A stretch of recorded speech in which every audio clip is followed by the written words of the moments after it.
అతనెవరో తెలుసా? ఎన్నికల సమయంలో గుంపును వెంటేసుకుని వచ్చే గ్యాంగ్స్టర్. వేల కోట్ల అవినీతి చేసినా దొరకకుండా వ్యవస్థలను మేనేజ్ చేసే మాన్స్టర్. పేరు నారా చంద్రబాబు నాయుడు. మేనేజ్మెంట్ స్కిల్స్తో 372 కోట్లు దోచేసి సెక్షన్ 17A అడ్డు పెట్టుకుని అడ్డదారిలో బయటపడ్డాలన్న మిస్టర్ మ్యానిపులేటర్ ఆటలు సాగలేదు. కారణమేంటో తెలుసా? ఎవిడెన్స్ అంత స్ట్రాంగ్గా ఉంది. మరో కారణమేంటో తెలుసా? ఇంతకాలం అతన్ని రక్షిస్తూ వచ్చిన అదృశ్య శక్తులన్నీ శక్తిహీనమయ్యాయి. ఆయా వ్యవస్థల్లోకి బాబుగారు చొప్పించిన విధ్వంసకారులకు వయసు ఉడిగింది. అందుకే ఇప్పుడు దేశవ్యాప్తంగా వినిపిస్తున్న మాటేంటో తెలుసా? బాబు, ఇక నువ్వు తప్పించుకోలేవు. 372 కోట్ల ప్రజాధనం దోచేసిన నీకు 17A కావాలా? నిన్ను అరెస్ట్ చేయాలంటే గవర్నర్ పర్మిషన్ కావాలా? పర్మిషన్ తీసుకోకపోతే కేసును క్వాష్ చేయాలా? నీ 74 ఏళ్ల గుండెపై ఒట్టేసి డైరెక్ట్గా ఒక్క నిజం చెప్పు. స్కిల్ స్కామ్లో నువ్వు 372 కోట్ల ప్రజాధనం నొక్కేయలేదు, నొక్కేశావు. అడ్డంగా బుక్ అయిపోయావు. అందుకే 17A పేరు చెప్పి అడ్డదారులు వెతుక్కుంటున్నావు. 45 ఏళ్ల నీ రాజకీయ చరిత్రలో లక్షల కోట్లు దోచేసి వ్యవస్థలను మేనేజ్ చేసి బతికేశావు. నువ్వు నిప్పు నిప్పు అంటావు కదా. నీ అరెస్టుకు గవర్నర్ పర్మిషన్ అవసరమా లేదా అన్న విషయం పక్కన పెట్టు. నువ్వు నిజంగా నిప్పువైతే విచారణ ఎదుర్కో. నువ్వు తుప్పు కాదు నిప్పు అని అప్పుడు ప్రూవ్ చేసుకో మిస్టర్ మ్యానిపులేటర్. ఒక్క విషయం గుర్తుపెట్టుకో, నీ వ్యవస్థల మేనేజ్మెంట్ స్కిల్స్కి కాలం చెల్లిపోయింది. నిన్న 17A పై సుప్రీంకోర్టు తీర్పు తరువాత వినిపిస్తున్న ఈ 10 పాయింట్లు కూడా గుర్తుపెట్టుకో. ఎల్జీమర్స్ ఉంటే రాసి పెట్టుకో. ఏదైతేనేం mister manipulator, note this point. Yes, number 1, 17A నీలాంటి అవినీతి పరులను కాపాడేందుకు కాదని తేలిపోయింది. Mister manipulator, note this point. Number 2, 17A కింద అనుమతి లేదని రిమాండ్ ఉత్తర్వులు కొట్టేయలేమని సుప్రీంకోర్టు తేల్చేసింది. Mister manipulator, note this point. Number 3, remand విషయంలో ఏసీబీ కోర్టు నిర్ణయాన్ని సుప్రీం పూర్తిగా సమర్థించింది. Mister manipulator, note this point. Number 4, section 409 ప్రకారం విచారించేందుకు సుప్రీం అనుమతినిచ్చింది. Mister manipulator, note this point. Number 5, 17A తో సంబంధం లేకుండా తొలిసారి బోనెక్కే సమయం వచ్చింది.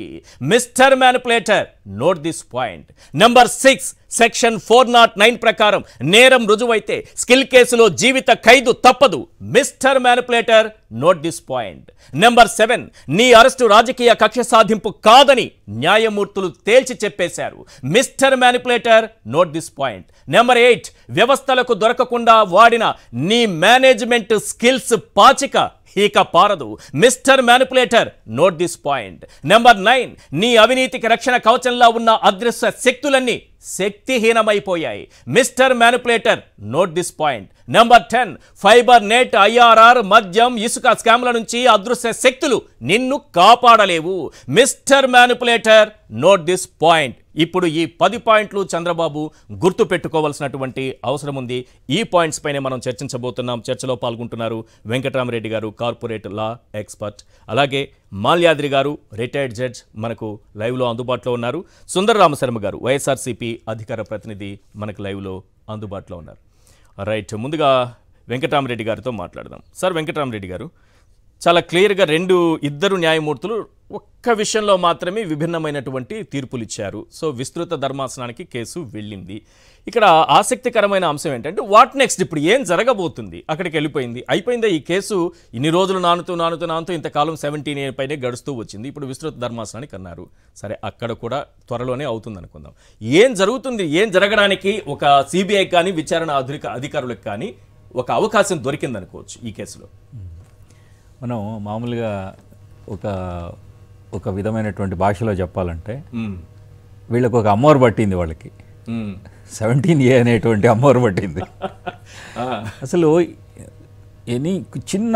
చిన్నపాటి అడ్వకేట్ కానీ, అంటే పెద్దలందరికీ, పెద్ద అడ్వకేట్లందరికీ గౌరవం ఇస్తూ మనం మాట్లాడుకోవాలి, శిక్షా కార్యక్రమంలో మనం మాట్లాడుకోవాల్సిన సంగతి ఏంటంటే మోస్ట్ ఆఫ్ ది కేసెస్, చాలా కేసుల్లోనూ సుప్రీంకోర్టుకు వెళ్ళిన వాటిలో ఎఫ్ఐఆర్ని క్వాష్ చేయమని, అంటే అసలు కేసు లేకుండా తీసేయమని మినీ జడ్జిమెంట్ ఇవ్వడమో, లేకపోతే అక్కడే మినీ ట్రయల్ చేయడమో మేము చేయడానికి వీల్లేదని చెప్పేసి ఎన్నో వందల జడ్జిమెంట్స్ ఉన్నాయి.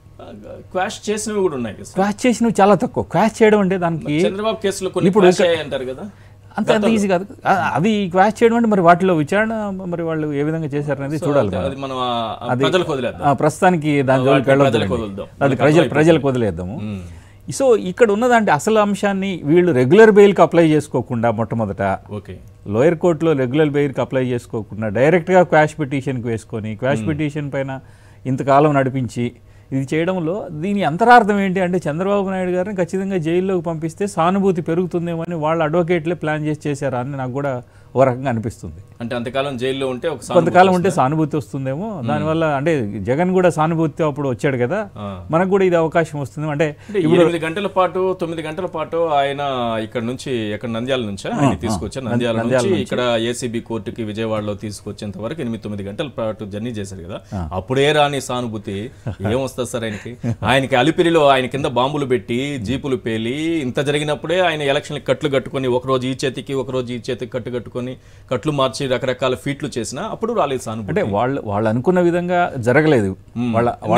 పాయింట్ కూడా ఉందేమో ఈ 17A చుట్టూ ఎందుకు తిరుగుతున్నారంటే ఒకవేళ క్వాష్ చేస్తే ఏదో చంద్రబాబు కడిగిన ఆణిముత్యం అని పెద్ద ఆల్చెప్పని రత్నం అని ఇవి చెప్పుకోవడానికి ఏదో గొప్ప రాయి అని ఇవి చెప్పుకోవడానికి అవకాశం ఉంటుందని ఈ 17A చుట్టూ తిరిగారేమో. ఈ 4-5 నెలలుగా జరుగుతున్నటువంటి చర్చలన్నీ కూడా మీరు మీడియాలో చూస్తే అసలు ఆయనకి అసలు కేసే లేదు అతని పైన. అసలు ఈ స్కిల్ స్కామ్ అనేది లేదు. స్కిల్ డెవలప్మెంట్లో ఆయనే అసలు స్కిల్ని ఆంధ్రప్రదేశ్లో స్కిల్ని ఆయనే డెవలప్ చేశాడు. ఆయన వల్లనే పిల్లలంతా కూడా ఉద్యోగాలు వచ్చినాయి అనేటువంటి ఒక భ్రమని క్రియేట్ చేస్తున్నారు వీళ్ళు. ఎక్కువ సార్లు ఒకే విషయాన్ని ఎక్కువ సార్లు అబద్ధాన్ని చెప్పడం వల్ల, అబద్ధాన్ని నిజంగా చెప్పడం వల్ల ప్రజలు నమ్ముతారేమో అని చెప్పి, అందువల్ల న్యూట్రల్గా ఉండేటువంటి మీడియా ఎవరెవరైతే న్యూట్రల్ మీడియా ఇంక్లూడింగ్ సాక్షి కొన్ని విషయాల్లో ఈ విషయంలో కాస్త జాగ్రత్తగా ప్రజలకి అందుబాటులో ఉండే విధంగా సత్యాలన్నింటినీ కూడా ప్రచారం చేయాలండి బాగా. ఈ స్థితిలో గన ప్రచారం చేయలేకపోతే ఏమి జరుగుతుంది, ఏమి జరగట్లేదు. ఇప్పుడు ఈ ఒక్క కేసు అనేది కాకుండా మిగతా విషయాల్లో కూడా మనం ఆలోచిస్తే అతను అసలు ఏమి తప్పు చేయలేదు, అతను కానీ అతని సహచరులు కానీ ఎటువంటి తప్పులు చేయలేదు అనేటువంటి వాళ్ళు ప్రచారం చేసేటప్పుడు ప్రజల్లోకి తీసుకెళ్లాల్సినటువంటి చాలా అంశాలు ఉన్నాయి. తప్పు చేశారా లేదా, చేసి ఉంటే ఏ విధంగా చేశారు, తర్వాత ఈ యొక్క ఒక్కొక్క కేసులో ఉన్నటువంటి తీవ్రత ఎటువంటిది, ఏ విధంగా వీళ్ళు దోచేశారు, ఇంతకుముందు ఇంకా దోచినవి ఏమేమి ఉన్నాయి, వాటన్నిటి కూడా విచారణ జరగాలి. వాటిని జరగకుండా ఆపేటువంటి ఇదే వీళ్ళకేమి చేత కాదు. ఇప్పుడు సుప్రీంకోర్టు ఇచ్చినటువంటి ఈ కేసుని విచారణ అధికారులు కంటిన్యూ చేసుకోవచ్చు. ఇప్పుడు 17A అనేది దాని పక్కన పెడితే పీసీ యాక్ట్ లోకి సంబంధించి ఇతర సెక్షన్లు కూడా ఉన్నాయి కదా, అవి వర్తిస్తాయనే కదా వాళ్ళు చెప్పారు. ఇద్దరు జడ్జిలు సెక్షన్ల కింద పెట్టిన కేసులు కూడా ఇద్దరు జడ్జిలు ఏకీవించారు. అన్ని ఐపీసీ కింద కంటిన్యూ చేయొచ్చు అని కూడా చెప్పారు.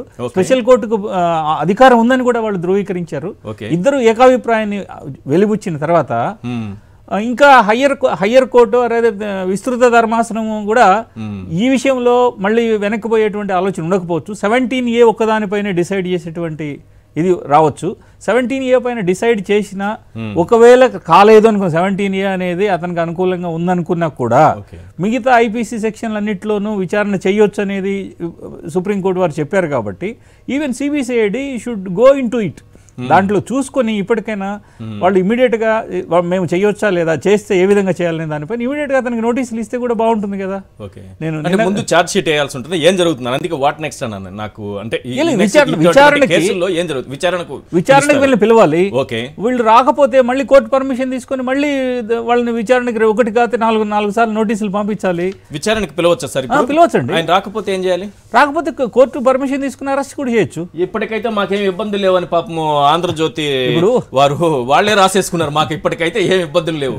అసలు వార్తేనా ఇది? ఇంత పెద్ద వార్త, సుప్రీంకోర్టు జడ్జిమెంట్, 2 న్యాయమూర్తులు కూర్చొని 17A పైన ఇంత చక్కగా వాళ్ళు మాట్లాడిన తర్వాత, విస్తృత ధర్మాసనానికి వెళ్ళిన తర్వాత, క్వాష్ చేయకుండా వదిలేసిన తర్వాత ఆంధ్రజ్యోతి దినపత్రికలో వచ్చిన వార్త ఇప్పటికైతే ఇబ్బందులు లేవు, ప్రస్తుతానికి మేము తప్పించుకొని తిరగచ్చు.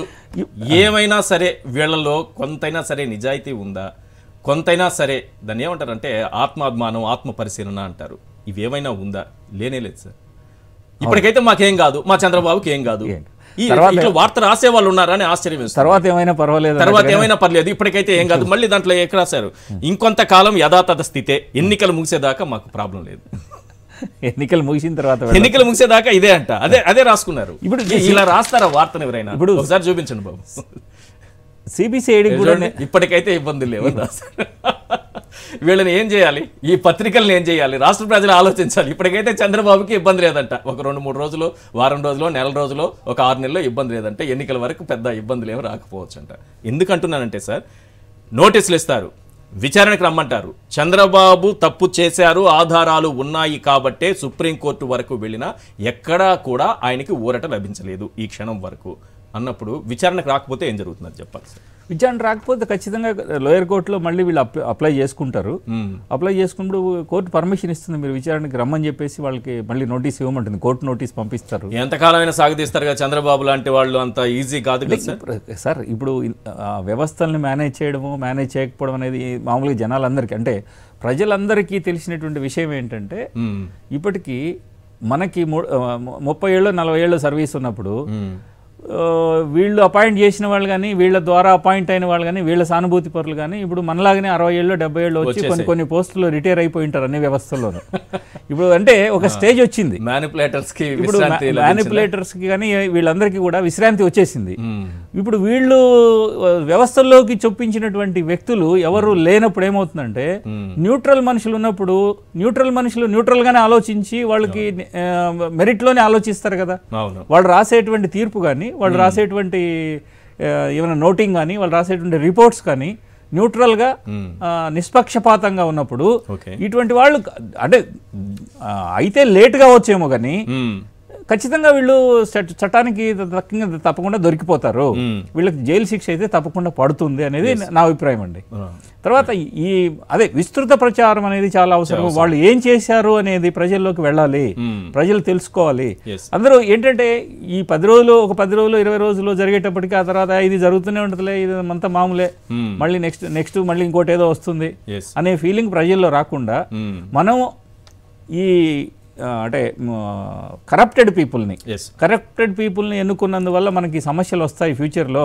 మనమంతా మన సమాజం బాగుండాలి, సమాజం ఉండాలి, ఎలక్షన్స్ కూడా డబ్బులు ఖర్చు కాకుండా ఓట్లు వేసేటువంటి పరిస్థితి విధానం రావాలంటే ఇటువంటి ఈ అవినీతి పరులని మనం సిస్టంలోకి రాకుండా చేయాలనేటువంటి అభిప్రాయాన్ని ప్రజల్లోకి చొప్పించాలండి.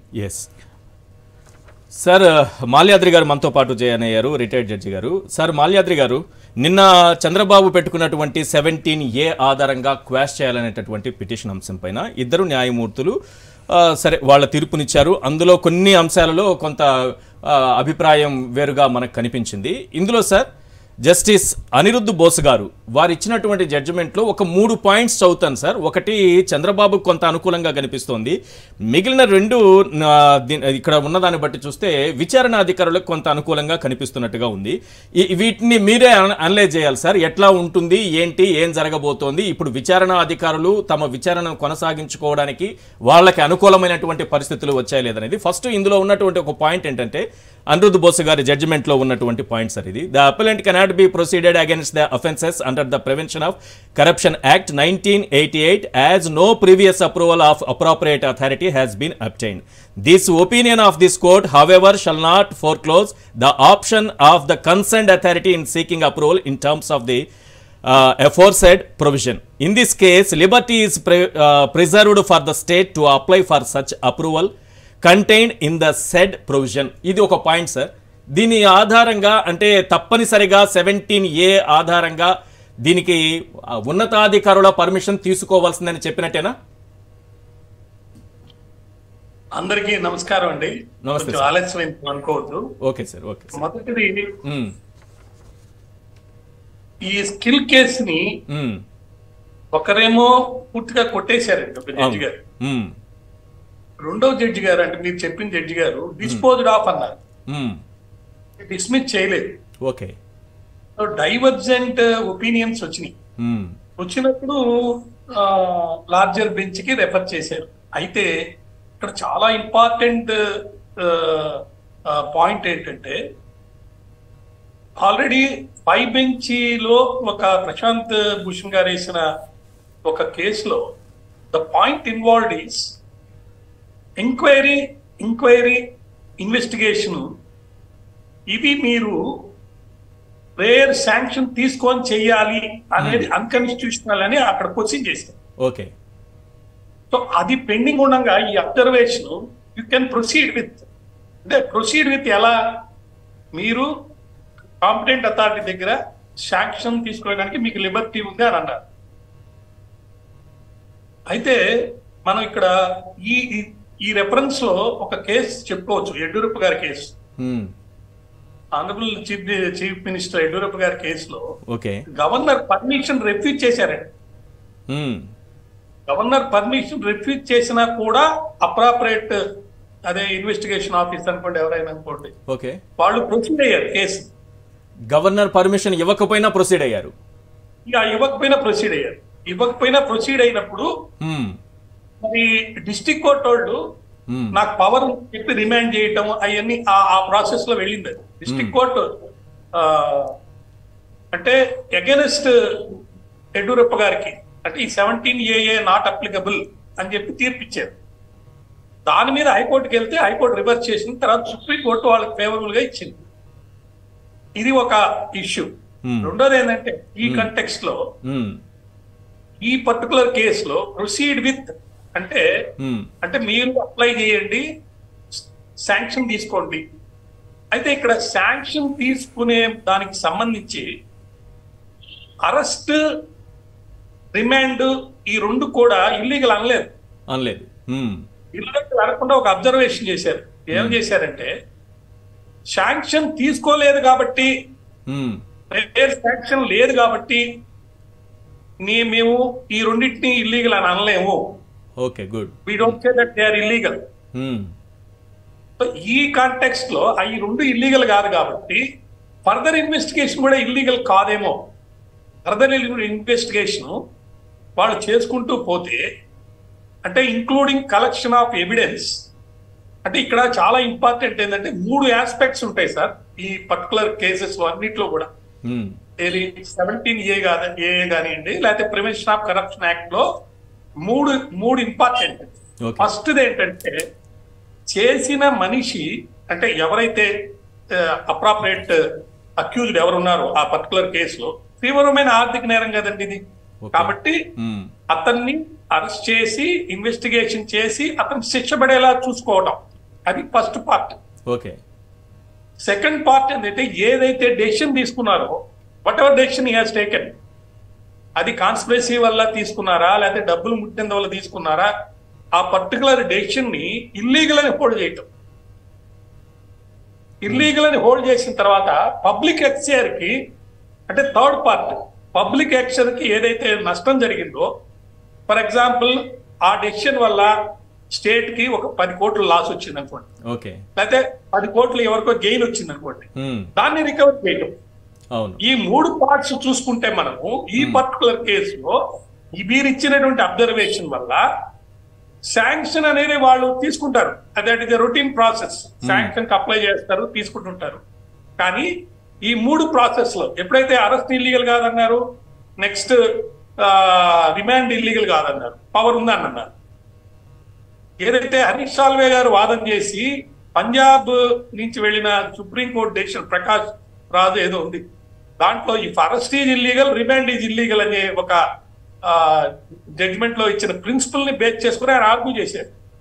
అయితే నాకు చెప్పిన ఈ 3 పార్ట్స్, ఒకటి అరెస్ట్ చేయటం, రిమాండ్ కి పంపించడం, ఫర్దర్ ఇన్వెస్టిగేషన్ చేయటం, ఈ 3 కూడా ఇల్లీగల్ కాదు అన్నట్టు ఈ డెసిషన్ ఉందండి. కాబట్టి వాళ్ళు ఫర్దర్ ఇన్వెస్టిగేషన్ చేయొచ్చు.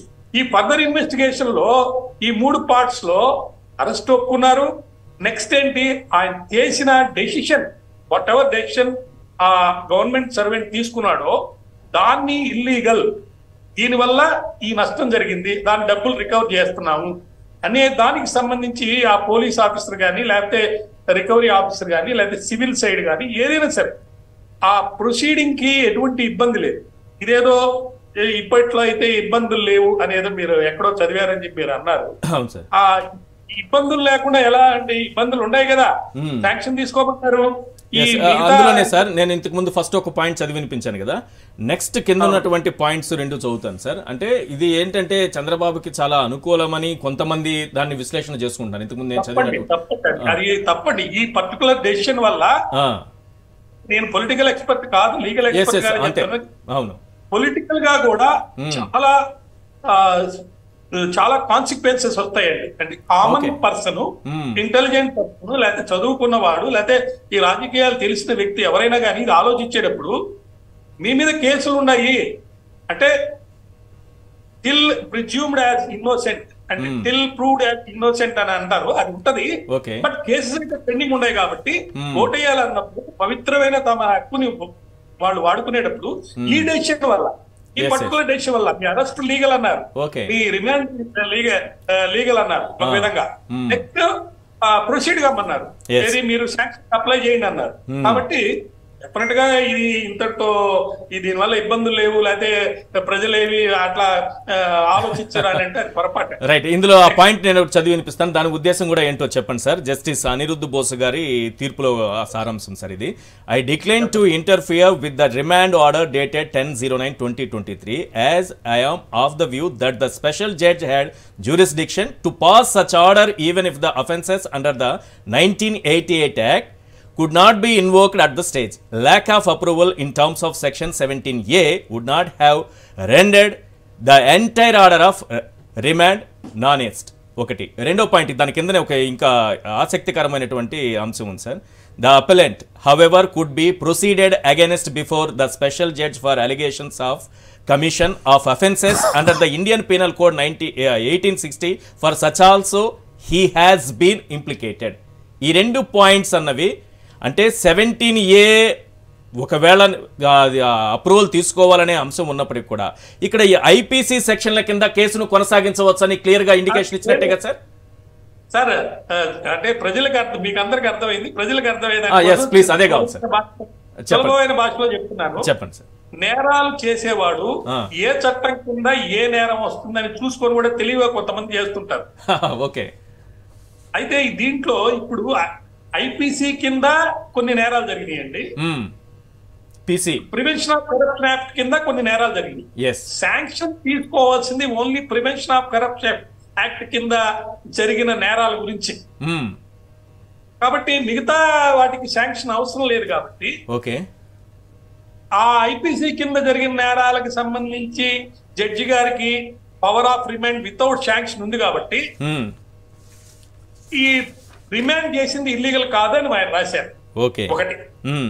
అయితే రెండో జడ్జిమెంట్ కూడా మీరు దాన్ని చదివినప్పుడు మనకు ఒక విషయం అర్థమవుతుందండి. రెండో అంటే 17A అప్లికబుల్ కాదన్న జడ్జిమెంట్ లో కూడా ఒక అబ్జర్వేషన్ చేశారు. ఏంటంటే ఏదైతే నేరాలు చంద్రబాబు నాయుడు గారి మీద మోపబడ్డాయో ఆ నేరాల్ని తర్వాత డిలీట్ చేసేసారండి. అవును. ఆ డిలీట్ చేశారు కాబట్టి ఈ కొత్త యాక్ట్ వచ్చిన తర్వాత ఆ నేరాలకు సంబంధించి ప్రొటెక్షన్ లేదు. కాబట్టి ఖచ్చితంగా 17A అనేది నాట్ అప్లికబుల్, ఆయనకి ప్రొటెక్షన్ రాదు అని రాశారు. అంటే ఎవిడెన్స్ ట్యాంపరింగ్, ఎవిడెన్స్ కాదు సార్. 13(1)C అంటే 3 సెక్షన్లు. ఆ సెక్షన్ నేను చెప్పలేకపోతున్నాను, నేను మై నేటివ్ ప్లేస్ లో ఉన్నాను. 3 సెక్షన్కి సంబంధించి రెండో జడ్జిమెంట్లు అంటే డిసెంటింగ్ కాదు, ఆమె ఈ 17A నాట్ అప్లికబుల్ అని చెప్పి రాసిన దాంట్లో ఒక అబ్జర్వేషన్ చేశారు. Yes sir. ఐపీసీ సెక్షన్ 409 ఒకటి ఉంది సార్, సెక్షన్ 120B ఉంది సార్, సెక్షన్ 17A అది మన పీసీ యాక్ట్ లో సంబంధించింది. 17A ఉంది సార్. 13 ఓకే. 13(1)C అవినీతి నిరోధక పీసీ యాక్ట్ లో ఉండేది. 13(1)C ఉంది, 13(1)D ఉంది, 13(2) ఉంది సార్. ఇది పీసీ యాక్ట్ కి సంబంధించింది. వీటికి ఈ సెక్షన్లకు సంబంధించి ఒక అబ్జర్వేషన్ చేశారు. చంద్రబాబు నాయుడు గారికి అవి వర్తిస్తాయి. ఎప్పుడు ఆయన అప్పుడు చేశారు, ఇంతకు ముందు గతంలో. ఇక్కడ సారీ నాకు అర్థం కాలేదు, మీరు ప్రజలకు అర్థమయ్యేలాగా చెప్పండి. ఈ సెక్షన్స్ కింద అనిరుద్ధ్ బోస్ గారు అన్నమాట ఒక్క పాయింట్ చదువుతాను సార్. అవినీతి నిరోధక చట్టంలోని సెక్షన్లు 13(1)C, 13(1)D, 13(2) ప్రకారం చంద్రబాబు విషయంలో ముందుకు వెళ్లడానికి వీల్లేదు. అయితే స్కిల్ డెవలప్మెంట్ కుంభకోణంలో రాష్ట్ర ప్రభుత్వం ఇప్పటికైనా గవర్నర్ నుంచి ముందస్తు అనుమతి తీసుకోవచ్చు. తదనంతరం అవినీతి నిరోధక చట్టం పీసీ యాక్ట్ చంద్రబాబు విషయంలో ముందుకెళ్లొచ్చు. ఇది సార్ అందులో. అంటే ముందుకెళ్ళొచ్చు అంటే ఇక్కడ ముందుకెళ్లే దాంట్లో కూడా 2 విషయాలు ఉంటాయండి. ముందుకెళ్ళడం అంటే సార్ ఇన్వెస్టిగేషన్ చేసుకోవడం అనేది ముందుకెళ్ళటం ఒకటి, చార్జ్ షీట్ ఫైల్ చేసి నేరం చూపించడం అనేది ముందుకెళ్ళటం. ఓకే. అయితే ఇక్కడ మనము రిమాండ్ అరెస్ట్ ఇల్లీగల్ కాదన్నారు కాబట్టి అయ్యి part of the investigation. Okay. ఆ ఇన్వెస్టిగేషన్ కొనసాగించుకోవచ్చు ఈ సెక్షన్ల కింద కూడా. అయితే శాంక్షన్ తీసుకొని కేసు ఫైల్ చేయాలి ఈ సెక్షన్ల కింద.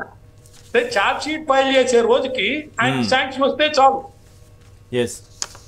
సో ఇన్వెస్టిగేషన్ అనేది యూ కెన్ ప్రొసీడ్ విత్. ఇప్పట్లో ఇక ఇబ్బందులు లేవని రాయటం అనేది తప్పు. రైట్.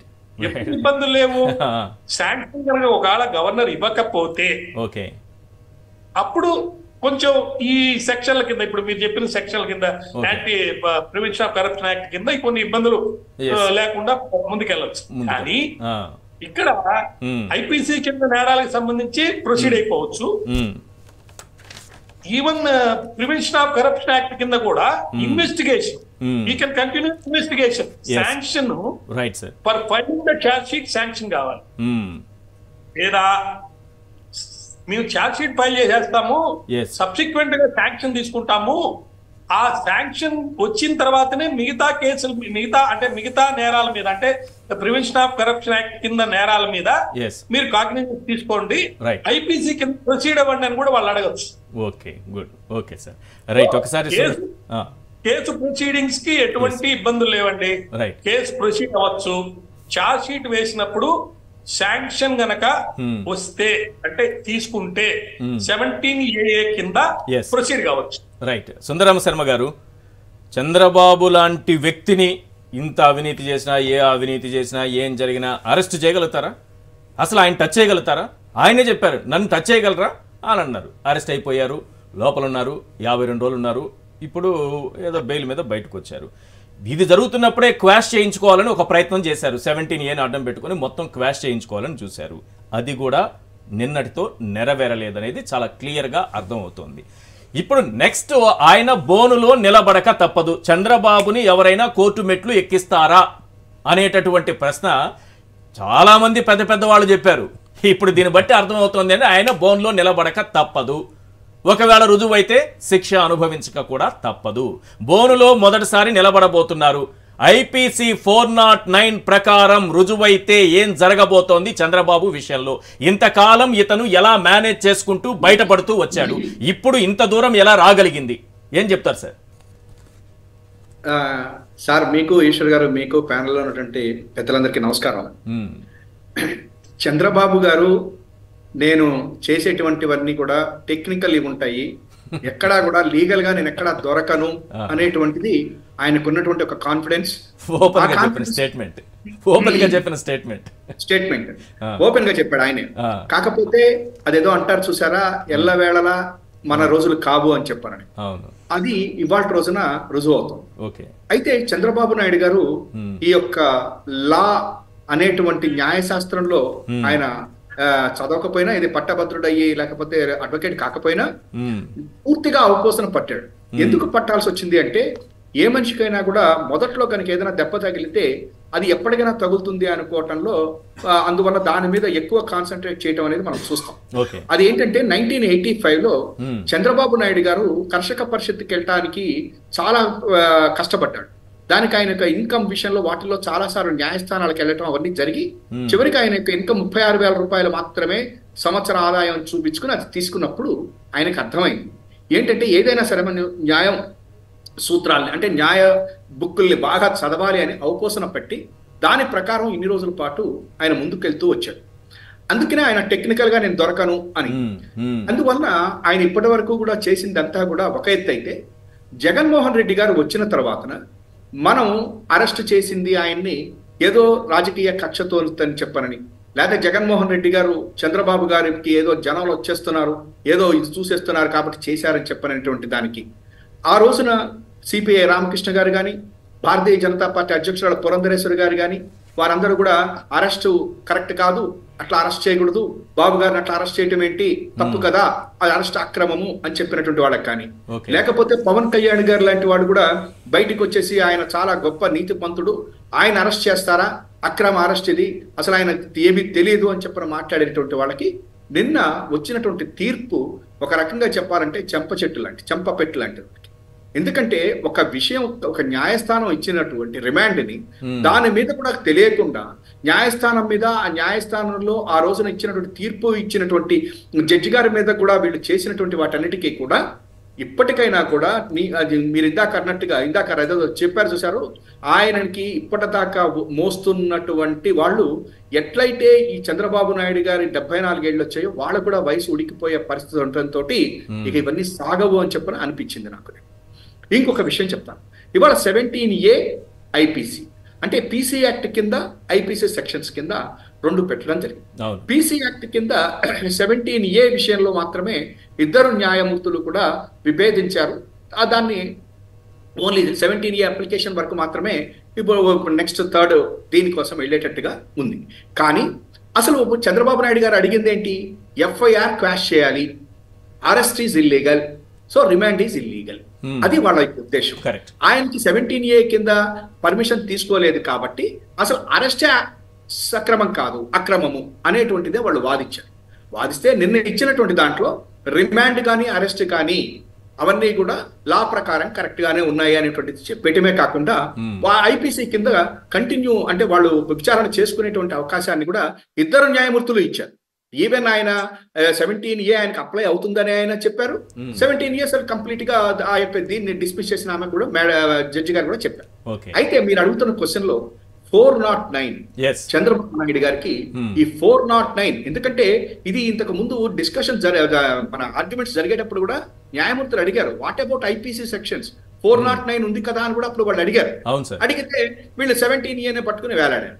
అయితే 409 నిజంగా కనుక నేరం రుజువైతే ఆంధ్రప్రదేశ్ లో ఇంకొక మధు కోడా, ఇంకొక లలూ ప్రసాద్ యాదవ్, ఇంకొక మోతీ ఆయన పేరు చౌతాలా గారి తర్వాత చంద్రబాబు గారు అయ్యేటువంటి అవకాశం ఉన్నది. ఒకవేళ నేరం రుజువైతే దీన్ని మాత్రం ఎవరు తప్పించలేరు ఈశ్వర్ గారు. ఎందుకంటే ఏసీబీ కోర్టు జడ్జి గారికి ఈ ఐపీసీ సెక్షన్లు విచారించే అధికారం ఉంటుందా అన్న పాయింట్ కూడా అక్కడ చర్చకు వచ్చింది ఇదే విచారణ సందర్భంగా ఈ 17A పైన. ఒక డిస్ట్రిక్ట్ జడ్జికి ఉన్న పవర్స్ అన్ని కూడా ఏసీబీ కోర్టు జడ్జికి ఉంటుంది కదా సార్? ఇప్పుడు ఇంకవన్నీ అయిపోయినాయండి. ఇప్పుడు నేను ఇచ్చినటువంటి తీర్పు ప్రకారము 409 ఈ లేకపోతే ఐపీసీ సెక్షన్స్ కిందన అరెస్ట్ ఇల్లీగల్ కాదు, రిమాండ్ ఇల్లీగల్ కాదు, ఏసీబీ కోర్టుకి జ్యూరిస్డిక్షన్ ఉన్నది అని చెప్పేసిన తర్వాతన ఇక చంద్రబాబు గారు ఇవన్నీ కూడా అయిపోయాయి. ఆయనకి 120B కానీ ఈ 409 కిందన డెఫినెట్ గా ఆయన మీద ఇవన్నీ కూడా జరుగుతాయి. 409 కనుక రుజువయ్యేటువంటి పరిస్థితి వస్తే నేను చెప్తున్నాను కదా, ఇప్పటి వరకు ఎప్పుడు కనిపించిన ప్రతి వాడిని మధు కూడా అని చెప్పని అంటుండేటువంటి వేళకి ఆంధ్రప్రదేశ్ లో తెలంగాణ, ఆంధ్రప్రదేశ్ లో కలిపి ఒకే ఆయన మధు కూడా కింద బాబు గారికి అవకాశం. మధు కూడా చంద్రబాబు కూడా అది కూడా తేడా కాదు, కడానా మధు కూడా చంద్రబాబు కూడా లేదిద్దరికి తేడా, అంతేనా? తేడా. అయితే ఇక్కడ ఒకటి మాత్రం నిజం, ఇవాళ మనం ఏమని కోరుకుంటున్నామంటే ఆంధ్రప్రదేశ్ ప్రభుత్వం ఎవరినో జైలుకి పంపించాలి, చంద్రబాబు గారిని మధు కోడాలాగా మాట్లాడాలి, లేదా మధు కోడాలాగా ఆయన లోపలికి వెళ్ళాలి అని చెప్పని మనం కోరుకోవట్లేదు. ఆంధ్రప్రదేశ్ ప్రభుత్వం, జగన్మోహన్ రెడ్డి గారి ప్రభుత్వం కోరుకుంటుంది ఏంటంటే చంద్రబాబు గారి యొక్క 2014 నుంచి 19 వరకు జరిగినటువంటి వాటిల్లో ఈ స్కిల్ డెవలప్మెంట్ కానివ్వండి, ఫైబర్ నెట్ కానివ్వండి, ఇన్నర్ రింగ్ రోడ్ కానివ్వండి, లేకపోతే ఇంకా మిగతా ఈ కేసులతో పాటు కేంద్ర ప్రభుత్వం ఇచ్చినటువంటి ఐటీ నోటీసులు కానివ్వండి, దాంట్లో మనీ లాండరింగ్ కానివ్వండి, ఈడీ కానీ వీటన్నిటికీ కూడా ఇప్పటి వరకు చంద్రబాబు నాయుడు గారు తప్పించుకుంటూ వెళ్తూ ఉన్నారు. తనకు తెలిసినటువంటి విధంగా కొన్ని ఏళ్ల పాటు కేసులు నడిపించుకుంటూ వచ్చి చివరిలో ఆయనకి కొంతమందిని బతిమాలి బారమాలి విత్డ్రా చేయించుకుంటున్నాడు, కొన్ని చోట్ల స్టేల్ తెచ్చుకుంటున్నాడు, కొన్ని చోట్ల క్రాష్ చేయించుకుంటున్నాడు. ఇట్లా ఏదో రకంగా బయటికి వెళ్తున్నాడు. ప్రజల్లోకి వెళ్ళిపోయి మాత్రం నేను అవినీతి పరుని కాదు, నేను తప్పు చెయ్యను అని చెప్పనని భీకరమైనటువంటి మాటలు మాట్లాడుతున్నాడు. కాబట్టి చట్టం ముందు అతను నిలబెట్టాలనేదే జగన్మోహన్ రెడ్డి గారి యొక్క ప్రభుత్వ ఉద్దేశం తప్ప చంద్రబాబు గారు అరెస్ట్ అవుతాడా, జైల్లో ఉంటాడా మాకు అవసరం లేదు. చట్ట ప్రకారం చంద్రబాబు గారు చేసినటువంటి వాటిని ప్రభుత్వం తీసుకుని న్యాయస్థానం ముందు చంద్రబాబు గారిని నిలబెడుతుంది. చంద్రబాబు గారికి 409 లైఫ్ ఏమొచ్చినా మాకు ఎటువంటి సంబంధం లేదు. ఆ మాట నేను ఎందుకంటున్నానంటే చంద్రబాబు గారు అరెస్ట్ అయినటువంటి రోజున ఈ రాష్ట్రంలో ఉన్నటువంటి ప్రతిపక్షాలన్నీ కూడాను జగన్ గారు కక్షపూరితంగా చంద్రబాబు గారిని అరెస్ట్ చేయించాడని చెప్పని, అసలు స్కిల్ డెవలప్మెంట్ కేసు తప్పేం లేదని, కొన్ని లక్షల మందికి ఉద్యోగాలు ఉన్నాయని చెప్పని మాటలు మాట్లాడారే తప్ప అవినీతి జరగలేదు అని చెప్పని చంద్రబాబు గారు కానీ ప్రతిపక్షాలు కానీ మాట్లాడలేదు. సార్ ఇప్పుడు ఇక్కడ ఎక్కడా కూడా రాజకీయ కక్ష సాధింపు లేదు, ఇదంతా ఒక పద్ధతి ప్రకారమే జరిగిందని సుప్రీంకోర్టు కూడా ఒప్పుకున్నట్టేనా? ఒప్పుకున్నారు. వాళ్ళు చెప్పారు కూడాను. ప్రాసిక్యూషన్ వెనక ఎలాంటి రాజకీయ ఉద్దేశం లేదని ప్రభుత్వ వైఖరి కూడా దీని ప్రకారం వచ్చింది. సో ఇప్పుడు పవన్ కళ్యాణ్ అయినా, ఆమె పురంధేశ్వరి గారైనా, లేకపోతే రామకృష్ణ గారైనా, వీళ్ళందరికీ కూడా ఆన్సర్ లభించినట్టేనా? ఈ రోజు నుంచి ఈ మాటలు ఆపేస్తారా? ఇకనైనా ఇలా సైలెంట్ గా కూర్చుంటారా, లేకపోతే ఇష్టం వచ్చినట్టు కోర్టుని మాట్లాడి కోర్టు ధిక్కరణకు పాల్పడతారా? అంటే మనం వాళ్ళ నోరుని కట్టేయలేదు. బాబు గారి మీద ఉన్నటువంటి ప్రేమ అట్లాంటిది. ఒక పక్కన ఇవాళ ఇంత ఇదిలో ఉండి అందరూ కూడా ఈ యొక్క తీర్పు ఆయన పేరేంటి చంద్రబాబు గారికి వ్యతిరేకంగా వచ్చిందంటే కూడా ఇవాటికి డిబేట్లు పెట్టుకుంటూ జగన్మోహన్ రెడ్డి గారు తాడేపల్లి కట్లా విక్లం అయిపోయిందంటే చేసి ఇంకా తేలదేంటి ఇది అని చెప్పి డిబేట్లు పెట్టుకునేటువంటి పరిస్థితి ఉన్నటువంటి వీళ్ళని మనకి ఇప్పటివరకు మీరు ఇప్పుడు ఏదో చెప్పి చూపించారు.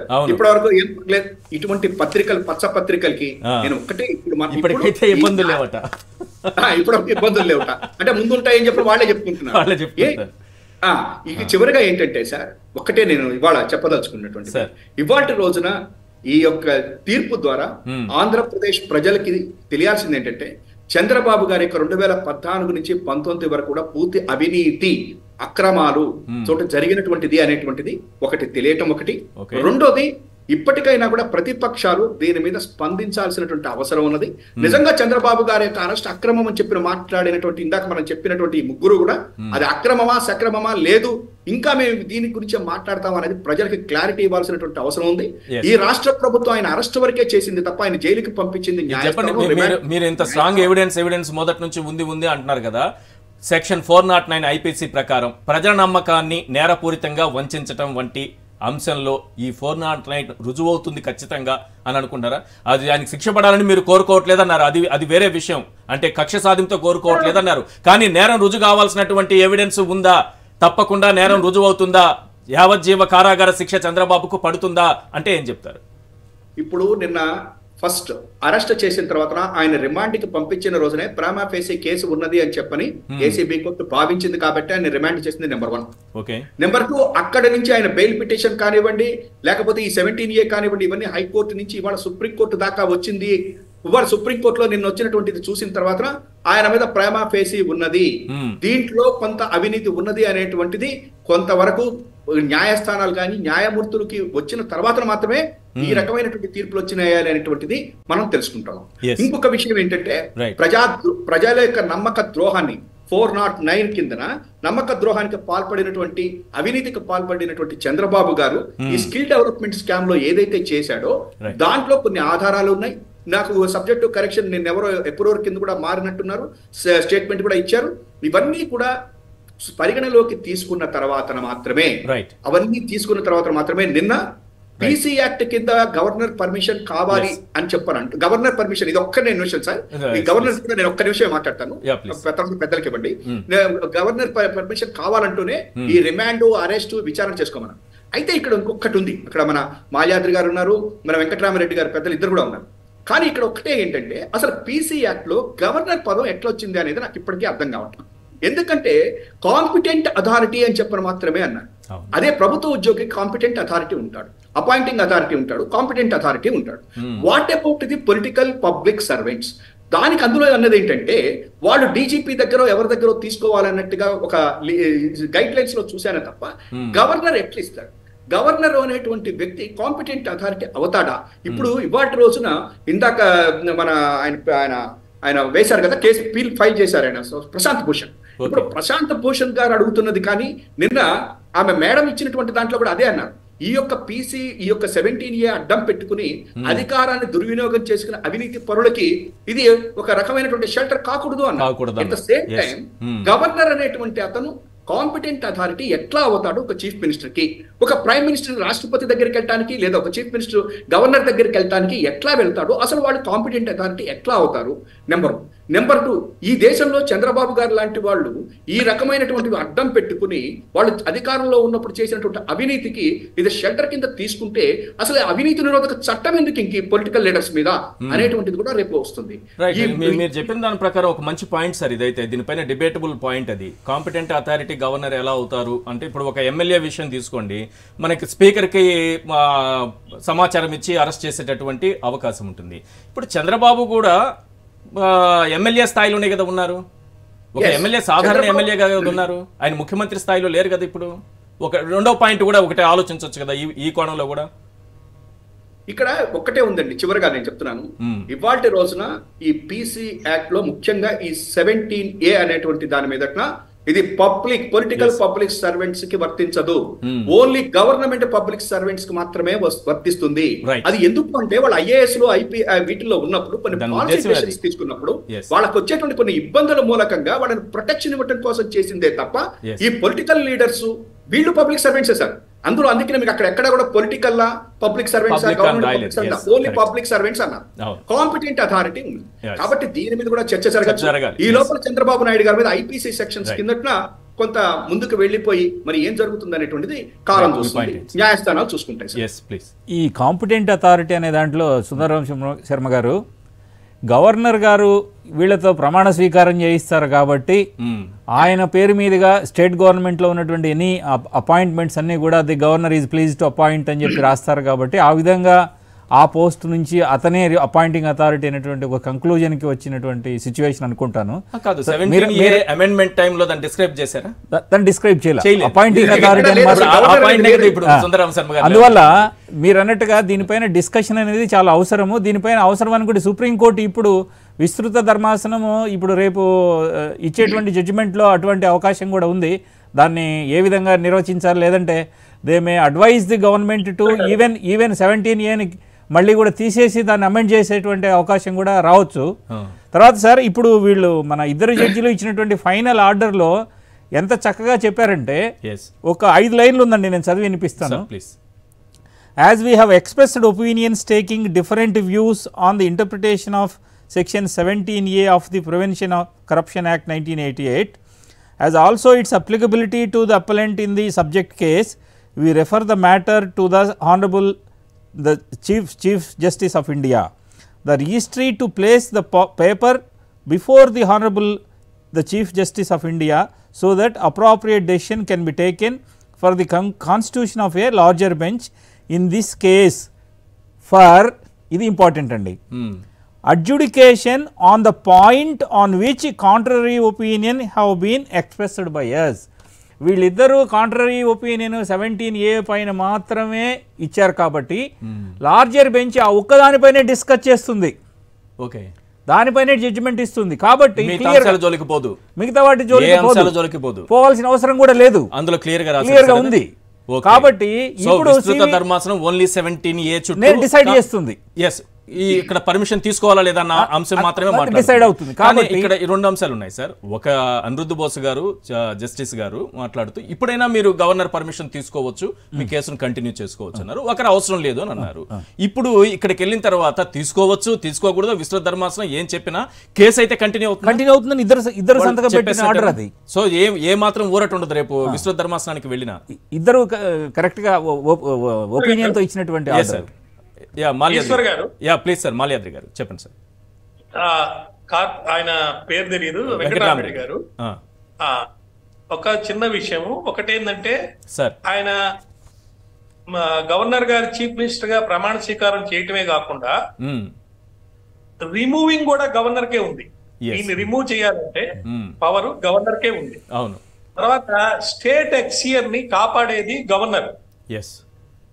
సో ఈ పరిస్థితుల్లో కాంపిటెంట్ అథారిటీ అంటే రిమూవింగ్ కెపాసిటీ ఉంది కాబట్టి, అట్లా విధంగా ప్రమాణం చేసే అధికారం ఉంది కాబట్టి గవర్నర్ ని దగ్గర శాంక్షన్ తీసుకోవాలనేది ప్రజెంట్ గా మన ఒపీనియన్ కింద చూస్తున్నామే కానీ ఇది ఎక్కడ కూడా పీసీ యాక్ట్ లో అమెండ్మెంట్ చేస్తున్న సమయంలో దాన్ని డిస్క్రైబ్ చేయలేదనేది కనిపిస్తుంది సార్. కరెక్ట్, మీరు అన్న పాయింట్ అయితే కరెక్ట్.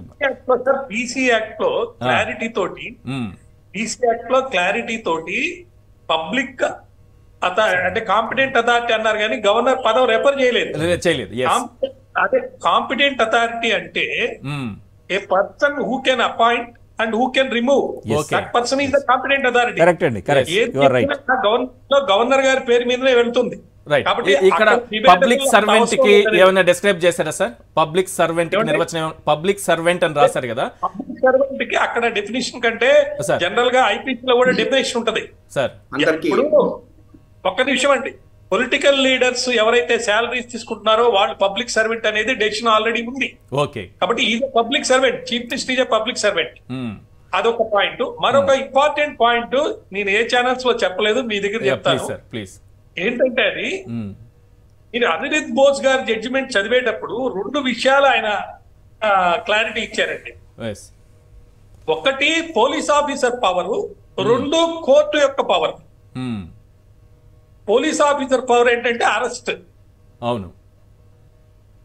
జడ్జి గారి పవర్ ఏంటంటే రిమాండ్, తర్వాత ఎంక్వైరీ. ఓకే.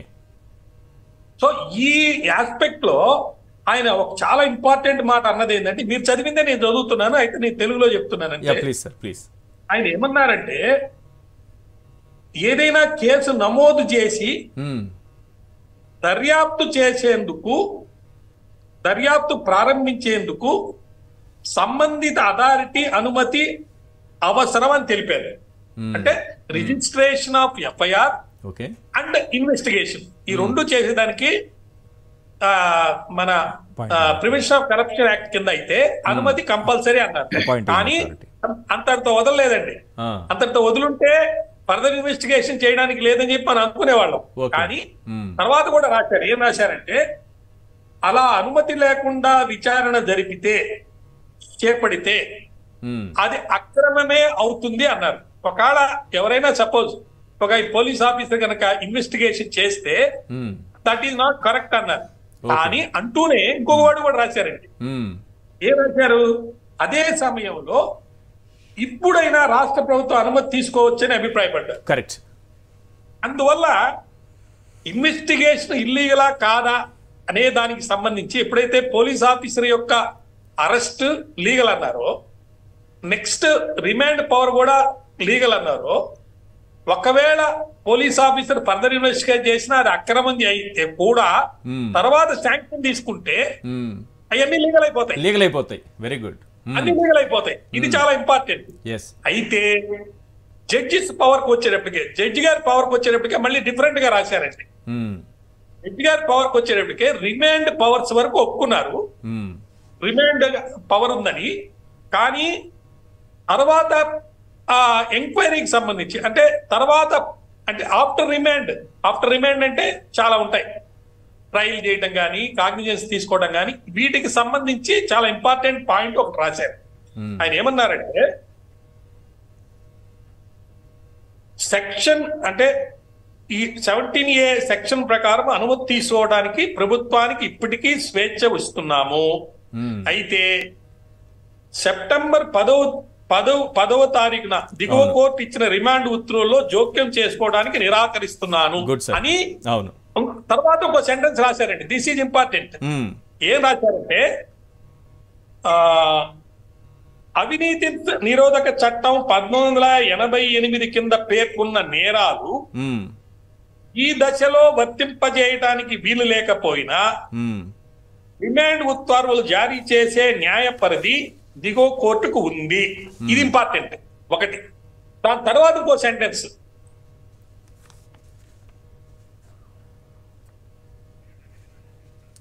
మీ ఆడియో మ్యూట్ లోకి వెళ్ళింది, ఒకసారి చూడండి సార్. కేసుల విచారణను దిగువ కోర్టు కొనసాగించవచ్చు. అయితే 13(1)C 13(1)D రెడ్ విత్ 13(2) కింద నమోదు చేసిన కేసుల తదుపరి విచారణ ప్రక్రియ కొనసాగించడానికి వీల్లేదు అన్నారండి. అవును సార్, నేను మొదట చదివి వినిపించేది కరెక్ట్. తదుపరి విచారణ అన్నారు. తదుపరి విచారణ అంటే కాగ్నిజెన్స్ తీసుకోవటం, ఛార్జ్ షీట్ ఫైల్ చేసిన తర్వాత కాగ్నిజెన్స్ తీసుకోవటం, ట్రయల్ చేయటం, ఇటువంటివన్నీ కూడా కోర్టు మీద ఒక బార్ లేదు. కానీ ఒకటి సార్ ఇక్కడ మీరే ఆ డౌట్ కూడా క్లియర్ చేయాలి. కానీ గవర్నర్ పర్మిషన్ తీసుకుంటే ఇవన్నీ కంటిన్యూ చేయొచ్చా? చేసుకోవచ్చు. గవర్నర్ పర్మిషన్ తీసుకున్న తర్వాత కోర్టు కూడా కాగ్నిజెన్స్ తీసుకోవడం కానీ లేదా అంటే ఇక్కడ ఏం చేస్తారంటే వాళ్ళు రాస్తారండి, ఛార్జ్ షీట్ లో రాస్తారు, we have applied for permission for sanction, అంటే శాంక్షన్ తీసుకోవడానికి పర్మిషన్ అప్లై చేశాము. In the mean while IPC కింద సంబంధించినటువంటి కేసుల తాలూకు మీరు కాగ్నిజెన్స్ తీసుకొని కేసు ప్రొసీడ్ అవ్వండి, ఎప్పుడైతే మాకు శాంక్షన్ వస్తుందో అది కూడా మేము సబ్మిట్ చేస్తాము అని అన్నారు. అయితే ఇంకోటి కూడా ఉందండి, చాలా ఇంపార్టెంట్ విషయం, మరి ఇప్పుడు చెప్పొచ్చా మీరు బ్రేక్ తర్వాత? చెప్పండి. ఇంపార్టెంట్ థింగ్ ఏంటంటే మనకు బీహార్ లో పోలీస్ ఆఫీసర్ కేసు ఒకటి ఉందండి, చాలా ఫేమస్ కేసు. కావాలంటే నేను సైటేషన్ ఇస్తాను, నా దగ్గర ఉంది రెడీగా, ఆ పేర్లు కూడా చెప్తాను. WJC number 322 of 2021 dated 7/10/2023. దీంట్లో ఏమన్నారంటే ప్రేమా పేసి మెటీరియల్ కనుకుంటే ఆన్ రికార్డు ఒక అఫీషియల్ పొజిషన్ కనుక మిస్యూజ్ చేశాడైతే ఆ మిస్యూజ్ చేసినప్పుడు కరప్ట్ మీన్స్ ద్వారా వెల్త్ ని కనుక గార్నిష్ చేస్తే దాన్ని in discharge of official duty అనడానికి లేదా అని చెప్పి ఒక తీర్పు ఇచ్చారు. కాబట్టి ఈ పర్టికులర్ కేసులో అంటే దీని మీద వారు జడ్జి గారు ఇస్తూ విచారణ చేయడానికి లేదన్నారు. కానీ దీని మీద చాలా కాంట్రవర్సీ ఉందండి. ఒక వ్యక్తి చీఫ్ మినిస్టర్, సపోజ్ ఒక మద్రాస్ లో కూడా జరిగింది, మీకు తెలుసో తెలీదో నాకు, మద్రాస్ లో కూడా ఒక చీఫ్ మినిస్టర్ గా ఉన్నన్ని రోజులు వదిలేసి ఆయన లాస్ట్ డే చీఫ్ మినిస్టర్ అయ్యి అంటే ఆయన పదవి అయిపోయిన తర్వాత అంటే నెక్స్ట్ వాళ్ళు ఎవరో ఎన్నిక అవుతారు, ఆ పక్క రోజు వెళ్ళి పోలీసులు అరెస్ట్ చేసేసారు. అది మద్రాస్ లో జరిగింది, నేను చదువుకునే రోజులు చాలా కాలం. ఇక్కడ ఏంటంటే చీఫ్ మినిస్టర్ గా ఇప్పుడు లేడండి ఆయన ఈ పర్టికులర్ కేసులో. ఆ పాయింట్ అనేది చాలా important. Now he's not chief minister. ఈ శాంక్షన్ తీసుకునేటప్పుడు హీఈస్ నాట్ చీఫ్. అయితే శాంక్షన్ తీసుకోవటానికి ముందే ఛార్జ్ షీట్ ఫైల్ చేసినప్పుడు ఛార్జ్ షీట్ శాంక్షన్ తీసుకుంటున్నాం అని అన్నప్పుడు ఖచ్చితంగా శాంక్షన్ కోసం వెయిట్ చేయాలి. కానీ ఆ శాంక్షన్ దేనికోసం అవసరమైతే, దేనికోసం అంటే అఫీషియల్ డిశ్చార్జ్ చేస్తూ ఎటువంటి కరప్ట్ ప్రాక్టీస్ అనేది లేకుండా ఉన్న వాళ్ళకి శాంక్షన్ కావాలి. But in discharge of official duty wealth ని కరప్ట్ మీన్స్ లో గనక వాడు గెయిన్ చేస్తే అఫీషియల్ పొజిషన్ మిస్యూజ్ చేసి డైరెక్ట్ గా క్లారిటీ కనుక ఉంటే అరెస్టే చేయొచ్చని 17A చెప్తుంది. సపోజ్ ఒక చీఫ్ మినిస్టర్ డబ్బులు తీసుకుంటూ ఒక రూమ్ లో ఉన్నాడండి, పట్టుబడ్డాడు, 17A ప్రొవిజన్ ఉంది, డైరెక్ట్ గా అరెస్ట్ చేయొచ్చు. అవును. సో అదే విధంగా అప్పుడు 17A నాట్ అప్లికబుల్ అండి, అరెస్ట్ కి అప్లికబుల్ లేదు. అవును. కాబట్టి ఇక్కడ ఆ డిఫరెన్షియేషన్ మనం చూడాలి ఖచ్చితంగా. అంటే power of the judge is different, power of the police officer is different. Right Sundararama Sharma గారు, ఇక్కడ పాయింట్ ఏంటంటే ఇప్పుడు ఇద్దరు దీన్ని విస్తృత ధర్మాసనానికి ఇచ్చారు కాబట్టి 17A చంద్రబాబుకి వర్తిస్తుందా వర్తించదా, గవర్నర్ అనుమతి అవసరమా లేదా అన్న పాయింట్ దగ్గరే విస్తృత ధర్మాసనం చర్చిస్తుందా? క్వాష్ విషయం కానీ అంటే కొట్టేసే విషయం కానీ లేకపోతే ఇప్పుడు కేసు దర్యాప్తు అంశం కానీ వివిధ సెక్షన్ల కింద పెట్టినటువంటి కేసులు కానీ రిమాండ్ విషయం కానీ వీటన్నింటి మూలాల్లో కూడా వెళుతుందా? ఏం జరుగుతుంది అనుకుంటున్నారు? నా వరకైతే ఓన్లీ 17A అప్లికేషన్ మీద మాత్రమే ఉంటుందండి. Okay, number 1. నెంబర్ 2, ఒక రకంగా చెప్పాలంటే ఇందాకటి డిస్కషన్ లో 17A గవర్నర్ పర్మిషన్ అనేటువంటి దాంట్లో గవర్నర్ అనేటువంటి అతను కాన్స్టిట్యూషనల్ హెడ్ అండి. చీఫ్ ఎగ్జిక్యూటివ్ ఎవరు ఆఫ్ ది స్టేట్? చీఫ్ మినిస్టరే. ఇంకొకటి ఏంటంటే గవర్నర్ తీసేయలేడు చీఫ్ మినిస్టర్ని గవర్నర్ తీసేయలేడు. ఎందుకని చెప్పంటే అక్కడ ఏదైనా ప్రెసిడెంట్ రూల్ పెట్టాలి అది అంటే గవర్నర్ ఇక్కడ కాన్స్టిట్యూషనల్ మిషనరీ ఫెయిల్ అయిందని చెప్పని రాసిన తర్వాత అప్పుడు అవన్నీ జరుగుతాయండి. ఇంకొక విషయం, అసలు యాక్చువల్గా గవర్నర్ చేసిన రాష్ట్రపతి గారు చేసేది ఏంటంటే ఓన్లీ ప్రమాణ స్వీకారాన్ని మాత్రమే చేస్తారండి వాళ్ళు. ఎందుకని డిసిప్లిన్ ఏం తీసుకోలేరు. ఇప్పుడు చీఫ్ మినిస్టర్ తప్పు చేస్తుంటే చీఫ్ మినిస్టర్ గారు మీరు తప్పు చేస్తున్నారు, నేను నీ మీద యాక్షన్ తీసుకున్నాను అనేటువంటిది లేదు. ఇంకొకటి కూడా ఉంది, ఇవాళ ఈ ప్రమాణ స్వీకారాలు చేస్తున్నంత మాత్రాన్ని నుంచి వాళ్ళని తొలగించేటువంటి అధికారం లేదు. ఫర్ ఎగ్జాంపుల్, రాష్ట్రపతి గారిని చీఫ్ జస్టిస్ ఆఫ్ ఇండియా ప్రమాణ స్వీకారం చేయిస్తాడు, గవర్నర్ గారిని చీఫ్ జస్టిస్ ఇక్కడ ఉన్నటువంటి ఆయన చేయిస్తాడు, అట్లాగా వాళ్ళు చేయిస్తారు. అంత మాత్రం నుంచి వీళ్ళని తొలగించేటువంటి అధికారం కానీ ఇది కానీ లేదు. ఇవాళ చీఫ్ జస్టిస్ జడ్జెస్ మీద ఎక్కడికి వెళ్ళాలి? పార్లమెంట్కి వెళ్ళాలి వాళ్ళ మీద ఇంపీచ్మెంట్ అని చెప్తారు.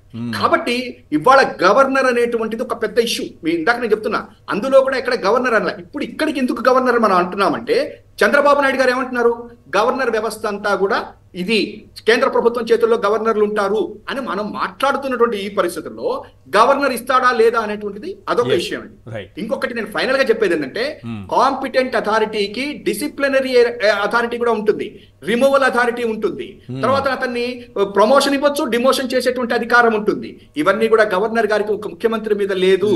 ముఖ్యమంత్రి ఎన్నాడు ఉంటాడు? తను యాజ్ లాంగ్ యాజ్ వాడు enjoys the majority in the Lok Sabha are assembly continue అవుతాడు. అంతేగాని ఆయన వచ్చేసేసి లేదు లేదు నీకు పర్వాలేదు నేను ఉండు, నేను గవర్నర్ లేదు. కాబట్టి అదే మీకు పైన ఉన్నటువంటి అధికారం ఒక బిల్లు వేస్తారు, కేసు వేస్తారు, మరి ఏంటో ఒకటి చూడండి, ఒక మంచి పిటిషన్ ఒకటి వేసి దీనిపైన చర్చను ఒకటి దేశవ్యాప్తంగా తీసుకురండి సార్. ఒక మంచి పాయింట్ చెప్తున్నారు సార్. మీ పాయింట్ చివరిగా ఇప్పుడు ఇంకొకటి ఏంటంటే, ఇప్పుడు గవర్నర్ గారు దానికి వచ్చేసరికల్లా ఆయన కనుక ఇచ్చేటట్లయితే, పవర్ ఇచ్చేటట్లయితే మళ్ళీ అది కూడా పొలిటికల్ అవుతుంది. దాన్ని పక్కన పెట్టండి. Governor is not a competent authority. అందుకనే కాంపిటెంట్ అథారిటీ అన్నారు. అపాయింటింగ్ అథారిటీ కాదు, కాంపిటెంట్ అథారిటీ. కాంపిటెంట్ అథారిటీకి అపాయింట్మెంట్ అథారిటీ ఉంటుంది, డిసిప్లినరీ అథారిటీగా ఉంటాడు, తర్వాత అతనికి సెన్సూర్ చేయొచ్చు, ప్రమోషన్ ఇవ్వచ్చు, ఇవన్నీ చేయొచ్చు. So governor is not a competent authority to the chief minister. ఇంకొకటి అదే, అందువల్ల నాకు తెలిసినంత వరకు 17A మీద మాత్రమే జరుగుతుంది. మీరేమనుకున్నారు 17A పైన ఒకవేళ క్వాష్ కూడా చేసే అంత లోతులోకి వెళ్ళే అవకాశం ఉందనుకుంటున్నారా? విస్తృత ధర్మాసనానికి వెళ్ళింది కాబట్టి. లేదండి, అంతవరకు ఛాన్సే లేదు. ఇప్పుడు క్వాష్ అనేది పక్కన పెట్టేసినట్టే, పక్కన పెట్టినట్టే, దానికి అసలు లేదు. చంద్రబాబుకి ఛాన్సే లేదు. ఒక్కదాన్ని డిసైడ్ చేసి చంద్రబాబుకి క్వాష్ అనే ఛాన్సే లేదా? మిగతా సెక్షన్స్ ఉన్నాయనేది తప్పకుండా వాళ్ళిద్దరు ధర్మాసనం చెప్పింది కాబట్టి తప్పకుండా విచారణ జరగాల్సిందే. అతని పైన ఛార్జ్ షీట్ ఫైల్ అవుతుంది.